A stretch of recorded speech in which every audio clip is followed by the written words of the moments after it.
Nagtaasan na yung mga presyo ng mga bilihin, gasolina at gadget ngayon. Pero bago magtaas yung ibang phones, eto na yung mga recommended namin na pwedeng mabili this year 2026. Panalo sa presyo, magandang camera at sagad sa performance. Meron tayong mga entry level, mid-range na phone tsaka flagship na phones. At para lalo kayong makapili, sasamahan tayo ni Boss RJ ng Gadget Tech Tips kung ano yung mga phones na pwedeng mabili this year. Kaya samahan nyo kami sa video ito, ipapakita namin yung mga phones na sulit sa presyo at tiyak sa video ito mas makakapili kayo ng mga phones na narapat sa inyo. Okay, napansin namin na merong mga lumalabas na phone ngayon na sagad sa presyo pero pangit yung mga specs tulad nung Infinix Note Edge na sobrang baba lang ng chipset pero sagad yung presyo niya na 15,000. Parang mas sulit pa nga yung mga phone last year na pwede nating mabili hanggang ngayon. At yung mga recommendation na ibibigay namin ngayon palag sa gaming, palag sa camera, pati yung software support. Pero alam naman natin na nagtataasan yung mga presyo ng mga chipset at RAM lalong-lalo na may gera pa sa Iran. So posible pang magtaas yung mga presyo ng mga bilihin lalong-lalo na sa technology. So habang mababa pa yung mga presyo ng mga phone ngayon, hayaan nyo kami ni Sir RJ ng Gadget Tech Tips na ilatag yung mga best value phone na pwedeng mabili ngayong 2026, mapa entry level man, mid-range, upper mid-range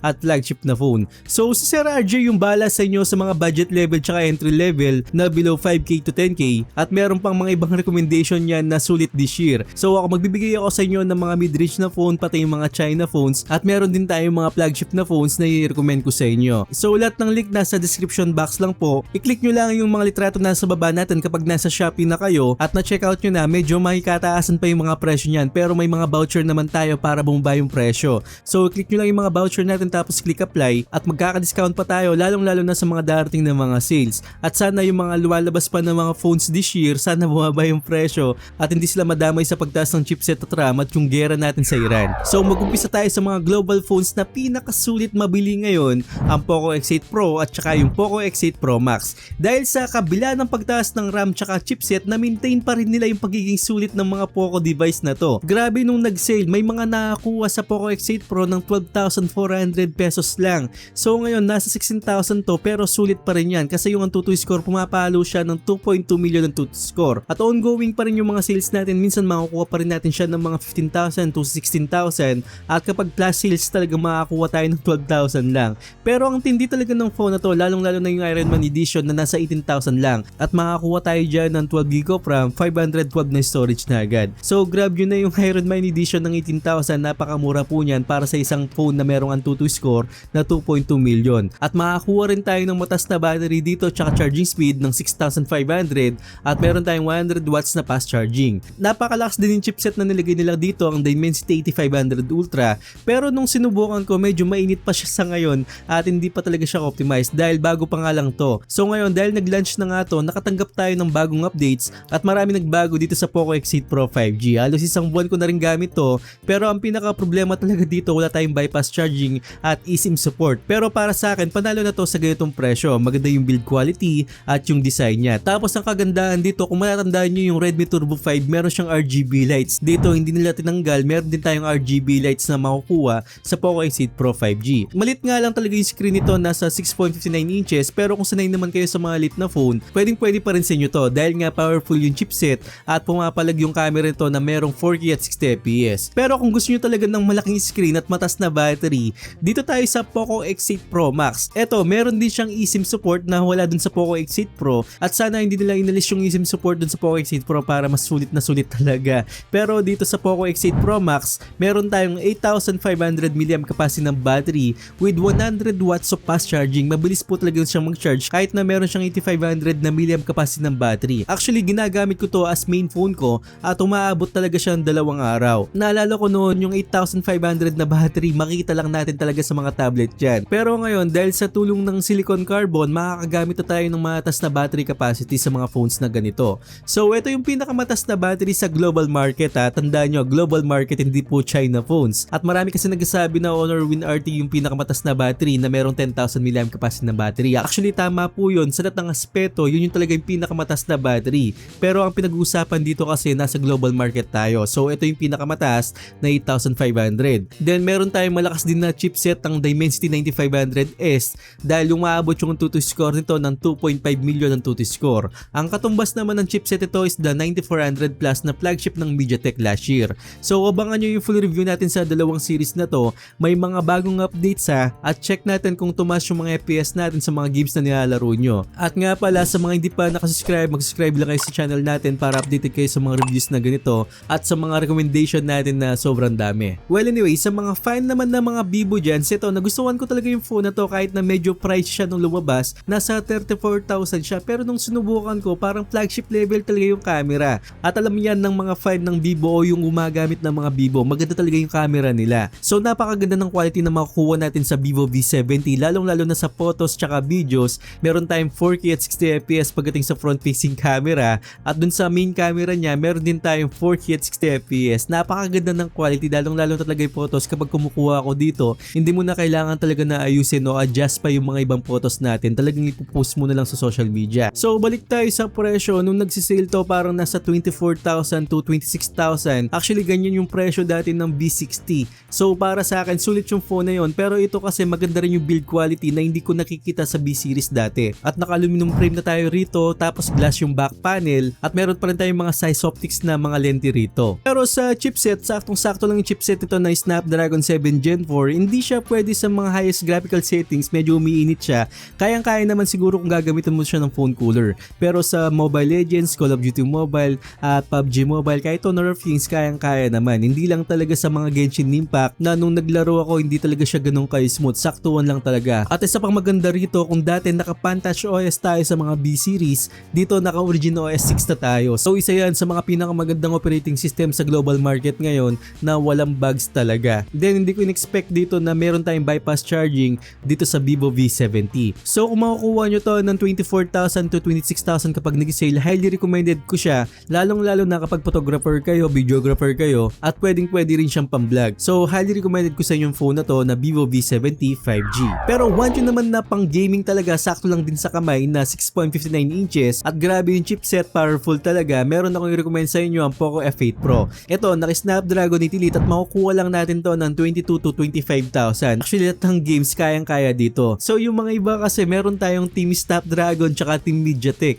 Ayaw nila sa MediaTek kasi minsan hindi nila makukuha yung gusto nila, like yung mga chips na mga ROM at kung ano-ano pa, yung mga tweaks na ginagawa natin sa mga Snapdragon na hindi natin nagagawa sa MediaTek. So okay na okay sa inyo tong Snapdragon 8 Elite ng Poco F8 Pro. So dito, maganda rin naman yung camera nito. Actually, hindi naman siya ganun kasama talaga pagdating sa camera. Hindi ko lang nagugustuhan talaga ang Xiaomi tsaka Poco pagdating sa front facing camera nila. Pero kung ma-edit mo naman ng maayos, makakuha ka rin ng decent camera dito. May sharpness siya, may mga saturation. Ikaw na lang balang mag-edit dito kasi hindi siya ganun kaganda yung algorithm pagdating sa mga photos. Pero kung sanay ka naman sa mga Poco devices o Xiaomi devices, okay na okay itong Poco F8 Pro sa'yo. At ang kalaban talaga nito is the Vivo V70 kasi mas malakas talaga yung chipset nito compare doon, pero kasing size lang sila. Pero kung ayaw nyo naman mga brand to at fan kayo ng mga Tecno tsaka Infinix, meron silang ilalabas na phone at sana hindi tumaas yung presyo. So natatakot ako na baka napakataas ng presyo nila at mababang chipset lang yung ibigay sa atin. Sana bigyan tayo ng magandang presyo. Pero nakita ko na yung isang phone na ilalabas ng Infinix, ang Infinix GT50 Pro. Actually ito naka-Dimensity 8400 siya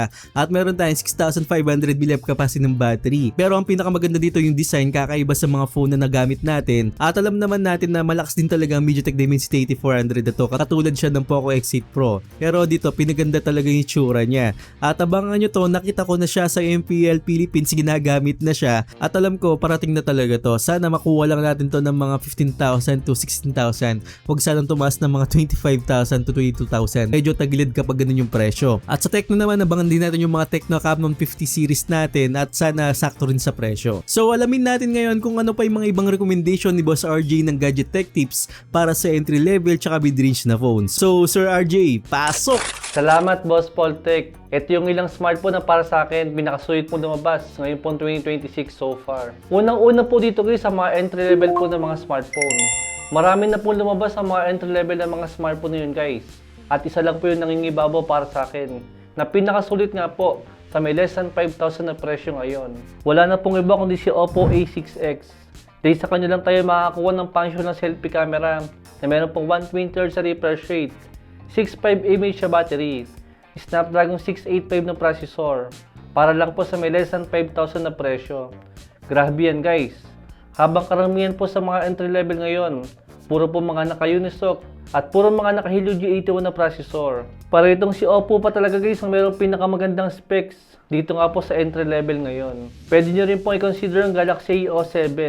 Naka-Helio G99 po siya ng processor. Mas malakas siya compare kay Oppo. Pero mas pipiliin ko pa rin si Oppo guys. Dahil sa mas magandang display niya. At mas pataas sa battery. Di naka 5,000 lang po yung battery ni Samsung. Tapos saka third up notch pa siya. Dito naman guys sa mga budget phone po ng mga smartphone. Actually guys medyo konti pa lang po ang mga lumalabas sa around 5K to 10K po ng mga smartphone ngayon. Pero hindi ibig sabihin wala pong maganda ngayon dyan. Kaya sa ngayon po kung less than 10K po yung budget natin. Si Poco M8 5G pa lang po guys ang pinaka-sweet na may re-recommend ko sa inyo ngayon. Na bagong labas nga po ngayong taon. Dahil sa AMOLED display po niya. Sa may Snapdragon 6 Gen 3 na processor. Saktuhan lang din po na battery na merong 5520 mAh siya battery at decent po na camera. Pero sa tingin ko guys, maganda rin po i-consider yung smartphone na to ngayon. Ito pong si Redmi 15 5G. Guys, nung nakarang sale lang po, nakuha ko po yung smartphone na to ng less than 6,000 lang. Naka 6.9 inches po siya na merong 144Hz sa refresh rate. Snapdragon 6S Gen 3 na processor. Naka 7,000 mAh siya battery. Saka po 33 watts sa charger. Abangan nyo lang po sa sale yung smartphone na yan. Sigurado magugulat po kayo kung gaano siyang kamura. Dahil sa ngayon nga po, I think guys kahit kayo po kayo bumili ng Redmi 15 5G, is sobrang sulit pa rin po niya. Sa kulang 7K nga po na presyo or around 6,000. Dito naman guys sa mga around 10K to 15K po na presyo. I think guys wala pa rin pong kalaban. Kaya nag-iisang pinaka-sweet po na smartphone na bagong labas nga po sa may ganyang presyo. Wala na pong iba kundi si Poco M8 Pro 5G. Sa ngayon po guys, siya po ang pinakamagandang smartphone din na makukuha natin sa may less than 15,000 po na presyo. Actually, nagsay-sale pa nga po yung smartphone na to ng around 12,000 lang or around 11,000. Decent na po guys yung overall na specs niya para sa akin. I think hindi na po masama yung kanyang processor para nga po sa may ganyang presyo ngayon. Malaki rin po yung kanyang battery, maganda yung display at mabilis din po yung charger. Kung ayaw nyo po guys ng Poco M8 Pro 5G, mas okay po na hintayin na lang po natin sila Tecno Camon 50 Pro 5G. Saka po ang Infinix Note 60 Pro 5G. Maybe guys, nasa less than 15K lang din yun. Malay mo, mas maganda yung specs na makukuha natin. Pero sa ngayon nga po, kung ganyan po yung budget nyo, na kulang 15,000, si Poco M8 Pro 5G po ang pinaka number 1 na may re-recommend ko po sa inyo ngayon. Munti ko na makalimutan guys ang Galaxy A56 5G. Less than 15,000 na lang po yung presyo niya na dating 25K po yung SRP. Ganon din po guys ang nating Phone 3a Lite kung sakaling hindi ka naman gamer. I think maganda rin po i-consider yung smartphone na yan para nga po sa may around 12,000 na presyo pagka naka-sale. Then kung sakaling gaming po naman po guys ang hinahanap nyo para nga po sa may 15K pataas po na presyo. Guys, wala na po tayo ibang mahanap na pinakamalakas sa smartphone ngayon para po sa may ganyang presyo, kundi si Poco X8 Pro 5G. Medyo mahal nga lang po guys yung presyo niya compare nga po sa may last year model. Pero upgraded naman guys karamihan sa kanyang specs, especially po sa may build quality at mas malakas lalo yung kanyang processor. Siguro guys, ang isang issue ko lang po sa may smartphone na to, I think hindi naman issue guys, parang nakukulangan lang po ako. Dahil medyo maliit nga po yung kanyang display na 6.5 inches lang. Medyo maliit po ito guys para sa isang halimo na gaming phone. Pero at least nga, kung performance po ang mahalaga sa inyo, si Poco X8 Pro 5G po, ang pinakamalakas na mabibili natin sa may kulang 20K po na presyo ngayon. Si Poco F7 5G guys, pwede po rin po natin i-consider yung smartphone na yan para nga po sa may higit 15,000 na presyo. Maganda pa rin po yung specs na makukuha natin dyan guys. Di nagsesale nga po siya ng around 15K or kulang 20K po na presyo. Kung sakaling mataas sa storage po yung hinahanap natin. Guys, kung sakaling gaming phone po talaga ang hanap natin, kay Poco lang po talaga tayo makakakuha ng halimo nga po na gaming phone ngayon. Kaya as of recording this video guys, kung pinakamalakas sa gaming phone nga po yung hanap nyo, dito nga po sa mga mid-range na smartphone, si Poco X8 Pro 5G at ang Poco F7 5G po, ang pinaka-recommend ko po sa inyo. Pero kung sakaling mabibitin ka nga sa dalawang smartphone na yan, mas okay po na rumekto na kayo sa may Poco X8 Pro Max. Pero guys, nasa higit 20K nga lang po yung presyo niya. Pero yung specs po na makukuha nyo, talagang sobra-sobra po para sa babayaran nyo. Sa mga China ROM naman guys na mga smartphone, dito po marami po ako marirecommend sa inyo. Pero pumili lang po ako ng ilan na sa tingin ko, mas maganda pong i-recommend ngayon. Nandyan po guys si Honor Win RT. Kung gaming phone po ang hanap nyo, and at least meron pong pinakamalaking battery ngayon. Or kaya si iQOO Z11 Turbo, kung compact gaming po naman po yung hanap nyo. Or si OnePlus A60, isa rin po sa merong pinakamalaking battery at malamig po na thermal ngayon sa isang gaming phone. Pero ang number 1 na marirecommend ko po sa inyo, kung gaming phone po ang hanap nyo, dito nga po sa mga China ROM. Guys, wala lang iba kundi si Redmi Turbo 4 Pro. Dati pong mahal yung presyo niya, pero yung presyo po niya ngayon is nasa kulang 15,000 na lang. Grabe po guys yung specs na makukuha natin. Same po sila ng Poco F7 5G, pero sa mas murang presyo. Pero guys, may lamang pa rin po ang Redmi Turbo 4 Pro, dahil mas malaki po yung battery niya. At yan, Boss Poltec, yung ilang smartphone na para sa akin. Sulit bilhin ngayon pong 2026.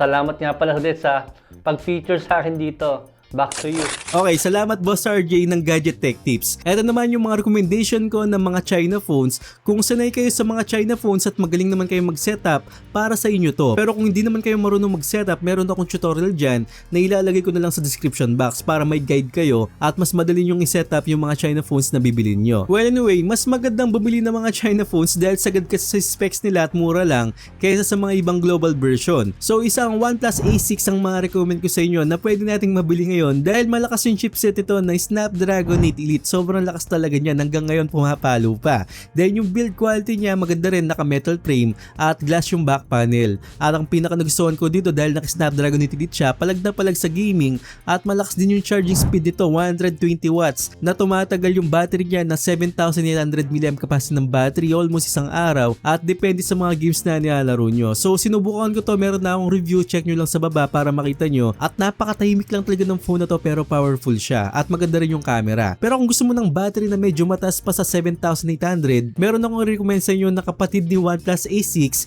Ito ang OnePlus A60 na merong 8,300 mAh capacity ng battery at yung charging speed naman nito nasa 100 watts na. So maganda rin yung Snapdragon 8 Gen 5 na to, nasa kalagitnaan siya ng Snapdragon 8 Elite at Snapdragon 8 Elite Gen 5. So nasa gitna talaga siya. Ibig sabihin nun, powerful yung chipset ito, palag na palag sa gaming, pwede rin sa camera na merong 4K at 60 fps. So highly recommended ko itong dalawang phone sa inyo ng OnePlus A6 tsaka yung OnePlus A60 dahil napaka-balance talaga ng phone na to at maganda yung build quality. Then ang pinaka-paborito ko talagang China phone na malakas talaga yung Honor Win RT na merong Snapdragon 8 Elite at grabe talaga yung capacity ng battery nito. Yun nga lang, China phone talaga, nasa 10,000 mAh capacity ng battery, pero kakaiba kapag na-setup mo na to, para siyang global, para siyang ganun. Hindi ka mag-aalala na may mga papasok pang mga Chinese na text dito o yung mga notifications. Actually madali talaga siyang burahin at kapag ginamit mo para siyang global. Then sa mga mahilig mag-games dito, meron din siyang fan, nakakatulong talaga to para hindi uminit yung phone natin. Pero kung gusto mong gamitan ng phone cooler, pwede rin. Meron din siyang bypass charging at kapag sa gaming tumatagal to ng 10 hours, mga ganun, depende sa games na nilalaro nyo. So yung camera nito maganda rin siya, may sharpness tapos tamang-tama yung timpla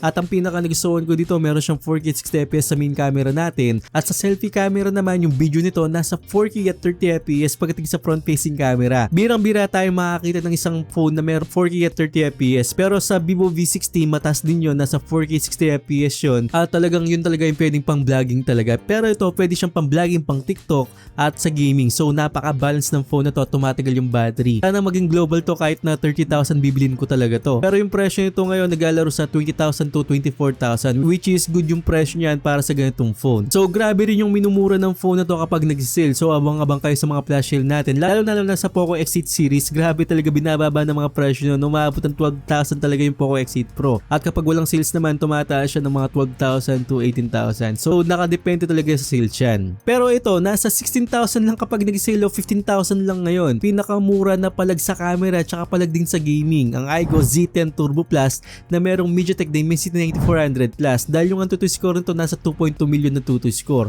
So flagship level talaga yung MediaTek Dimensity 9400 ito, na palag din sa gaming at palag din sa camera. Yung camera nito talagang kapareho siya ng mga Vivo phones o yung mga iQOO phones na nasa mid-range level. So ganun kasulit talaga yung phone na to. Alam nyo naman kapag sinabing iQOO o yung Vivo, talagang maganda yung algorithm nila pagdating sa camera at swak na swak talaga yung Regina OS na wala tayong mararanasan ng mga bugs dito sa mga iQOO phones. Then yung battery naman ito nasa 8,000 mAh capacity ng battery at mataas yung charging speed niya na 90 watts of fast charging. So kung gusto nyo talaga ng mga China phones na hindi mawawarak yung bulsa nyo, ito yung bibili bibili nyo. So iQOO Z10 Turbo Plus. So yun yung mga entry level natin, mid-range na phone at upper mid-range. Dito naman tayo sa mga flagship. Ang flagship na may recommend ko sa inyo is the Poco F8 Ultra. At ang nagustuhan ko talaga dito yung speaker niya na sound by Bose. Maganda po talaga. Nung sinubukan ko to talagang na-amaze ako pagdating sa speaker niya na pang music talaga. At sa mga mahilig sa mga music dyan, makaramdaman nyo talaga yung bass niya, may sipa ng mid at maganda rin yung treble. Talaga sa mga audiophile, tamang-tama yung phone na to. Meron din siyang 50 megapixel na periscopic telephoto lens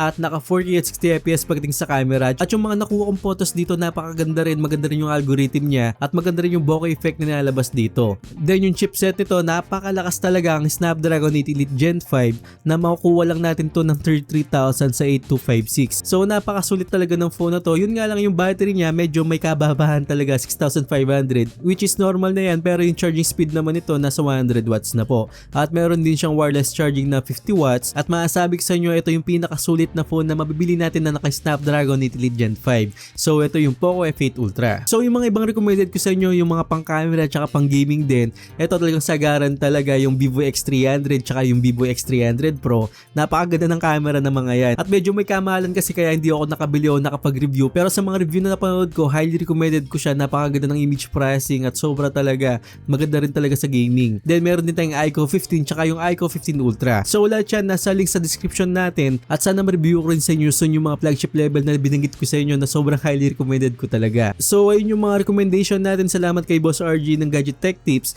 at sana nakatulong ako sa inyo at huwag niyong kalimutan mag-subscribe sa channel ko at hit yung bell icon para sa mga ganitong unboxing reviews, bagong kaalaman at katarantaduhan sa channel na to. So once again, ako po si Paul.